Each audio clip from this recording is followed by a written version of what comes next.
Assalamualaikum warahmatullahi wabarakatuh. Yang terhormat Ustadzah Syam SP selaku Kepala Madrasah MIT Bakti Ibu, yang kami hormati Ustadz-Ustadzah serta seluruh tenaga kependidikan MIT Bakti Ibu serta anak-anak yang kami banggakan. Pertama-tama, marilah kita panjatkan puji syukur kita kehadirat Allah Subhanahu wa Ta'ala yang telah memberikan rahmat, taufik, dan hidayah sehingga kita bisa melaksanakan aktivitas hari ini dengan sehat dan semangat. Salawat serta salam semoga tetap terlimpahkan kepada junjungan kita Nabi Muhammad SAW. Semoga kita mendapatkan syafaatnya di yaumul kiamah nanti. Amin. Anak-anak yang Ustadzah sayangi, alhamdulillah kita pagi ini berjumpa dalam agenda apel pagi. Pada kesempatan kali ini Ustadzah akan menyampaikan tentang sabar dalam belajar. Kesabaran itu merupakan akhlak atau salah satu perilaku penting dalam kehidupan sehari-hari, termasuk sabar dalam belajar. Barang siapa yang mempelajari satu bab dari ilmu yang dia dapat memperoleh manfaat dunia akhirat, maka hal itu lebih baik baginya daripada umur dunia 70.000 tahun yang dipergunakan puasa pada siang hari dan salat pada malam hari dalam keadaan diterima tidak ditolak. Maka belajar itu tidak pernah berhenti atau sepanjang hayat. Sebagaimana sabda Rasulullah SAW, tuntutlah ilmu sejak dari ayunan sampai ke liang lahat. Anak-anakku, sabar itu cermin keimanan seseorang. Orang yang tidak mampu bersabar akan menyebabkan hilangnya pengakuan keimanan dari sisi Allah Subhanahu wa Ta'ala.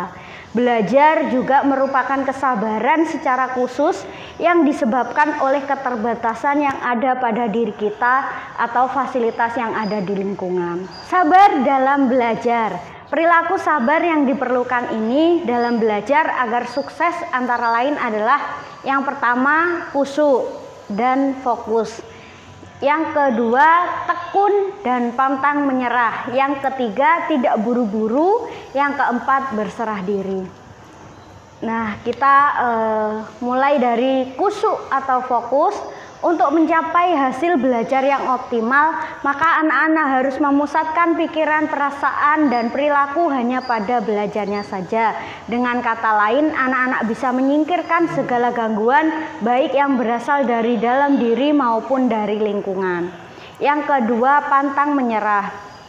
Anak-anak yang sedang menuntut ilmu mengalami banyak gangguan, seperti misalnya mengerjakan tugas, baik pekerjaan rumah, maupun mengisi jawaban atas soal yang diuji atau mencatat materi yang dibahas oleh guru. Untuk itu anak-anak harus bersabar dengan tetap mengerjakan semua tugas yang menjadi kewajibannya, walaupun dengan fasilitas yang tidak mendukung, HP atau laptop.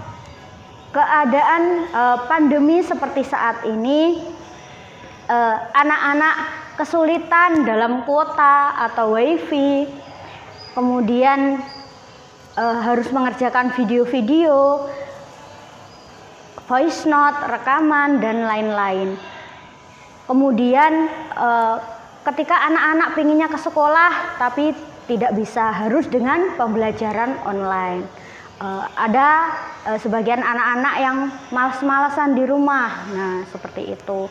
Nah, kesabaran ini sangat dibutuhkan oleh setiap anak dalam masa pandemi seperti ini. Yang ketiga, tidak buru-buru. Untuk dapat menguasai suatu keterampilan atau mata pelajaran, dapat memahami suatu hal, itu membutuhkan waktu. Nah, masing-masing anak berbeda dalam karakter dan kemampuannya, dan memiliki perbedaan dalam belajar. Nah, ini tidak bisa dibandingkan antara satu anak dengan anak yang lain. Oleh sebab itu, untuk mencapai hasil belajar yang berkualitas itu memerlukan waktu. Yang keempat, berserah diri. Setelah semua usaha sudah dilakukan secara maksimal, maka mengenai hasil belajar harus diserahkan kepada Allah Subhanahu wa taala yang Maha menguasai ilmu dan alam semesta ini. Dengan menyerahkan diri sepenuhnya kepada Allah akan terasa ringan dalam menjalani hidup dan sehat secara rohani. Setelah proses sabar itu terus dilaksanakan, maka akan membuahkan hasil dan memperoleh pengetahuan ilmu yang dipelajari tersebut. Nah, sabar selain merupakan akhlak yang terpuji juga merupakan salah satu ibadah, karena bagi anak-anak akan mendapat pahala berupa tempat di surga nanti di hari akhir.